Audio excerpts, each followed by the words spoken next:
আসসালামু আলাইকুম। যে সকল মৎস্য চাষিরা রয়েছেন যারা বাংলা কাপ জাতীয় মাছের পোনা অর্থাৎ আলাদা আলাদা করে তার পাশাপাশি একক চাষ ও মিশ্র চাষে আগ্রহী আছেন, তারা মূলত মাছগুলো কীভাবে চাষ করবেন এই ভিডিওতে আমি আলোচনা করব। আশা করি ভিডিওটা সম্পূর্ণ দেখবেন। আমরা অনেকেই চিনে থাকি রুই, মৃগেল, কাপ জাতীয় মাছের পোনা, যেমন সব কিছু মাছ মিলিয়েই পুকুরে চাষ করা উপযোগী হয়। তার কারণ দেখা যাচ্ছে যদি একটু আকারের একটু বড়ো সারি, সেক্ষেত্রে 5 থেকে 6 মাসে মাছের পোনা 1 কেজি প্লাস 1.5 কেজি মানে বিক্রি করা যায়। যদি তার থেকে ছোটো সারি, সেক্ষেত্রে 1 বছর প্লাস তার থেকে বেশি সময় হতে পারে। দেখুন আমরা একটা মাছের ওজন যায় বাড়িছে 1 কেজি প্লাস ওজন মানে বিক্রি করে থাকি। এখন মূলত প্রশ্ন হলো, যদি আমরা বাংলা কাপ যেহেতু মাছের পোনা বুড়কুলি সম্পূর্ণ নিয়ে আলোচনা করি, তাহলে বুঝতে হবে আমরা যখন মাছের থেকে ডিম কালেক্ট করি তখন ওই অবস্থা থেকে মাছের বুড়কুলি কেমন হতে পারে বা এই মাছের পোনা যা পুকুরে কেমন চাষ উপযোগী হতে পারে। তার কারণ আমাদের পুকুর নির্বাচন করতে হবে আকারুক্ততে বড়, কারণ হলো পুকুরে পানির গভীরতা 5 থেকে 6 ফিট থাকলে ভালো হয়। তার থেকে বেশিও যদি হয় সেক্ষেত্রে মাছগুলো পুকুরে চাষাবাদ করা যায়।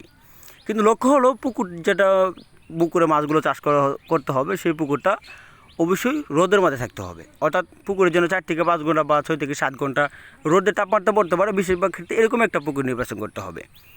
বাংলা কাপ যেহেতু মাছের পোনা যেমন রুই, মৃগেল, সিলভার, কালীবাস, গুনিয়া, যখন এইগুলো মাছ আমরা পুকুরে চাষ করব, প্রতি শতাংশে মাছগুলো চাষ করা যায় যেমন ভ্যারাইটি সব কিছু মিলিয়ে যে 150 থেকে বা 150 পিস বা 200 পিস করে মাছের পোনাগুলো চাষ করা যায় প্রতি শতকে।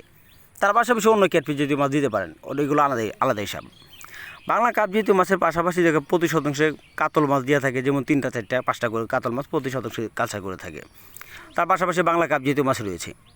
যদি কোনো চাষি চান, যদি আপনারা নিরালা কাতল রয়েছে, নিরালা ব্রিকেট, নিরালা সিলভার, নিলেবা কালীবাস, নিলেয়া গুনিয়া ইত্যাদি, তার পাশাপাশি সকল ধরনের কাপ জাতীয় মাছের পোনা আলাদা আলাদা করে যদি কোনো চাষি নিতে চান তাহলে মাছের পোনা নিতে পারেন।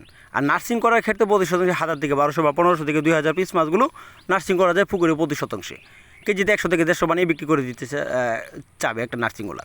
আর যারা কালচার করবেন তারা 200 থেকে 250 পিস মাছের পোনা অথবা সকল ধরনের তথ্য বড় জানতে হলে আমার চ্যানেলটির পাশে থাকবেন, সাবস্ক্রাইব করে রাখবেন। ধন্যবাদ।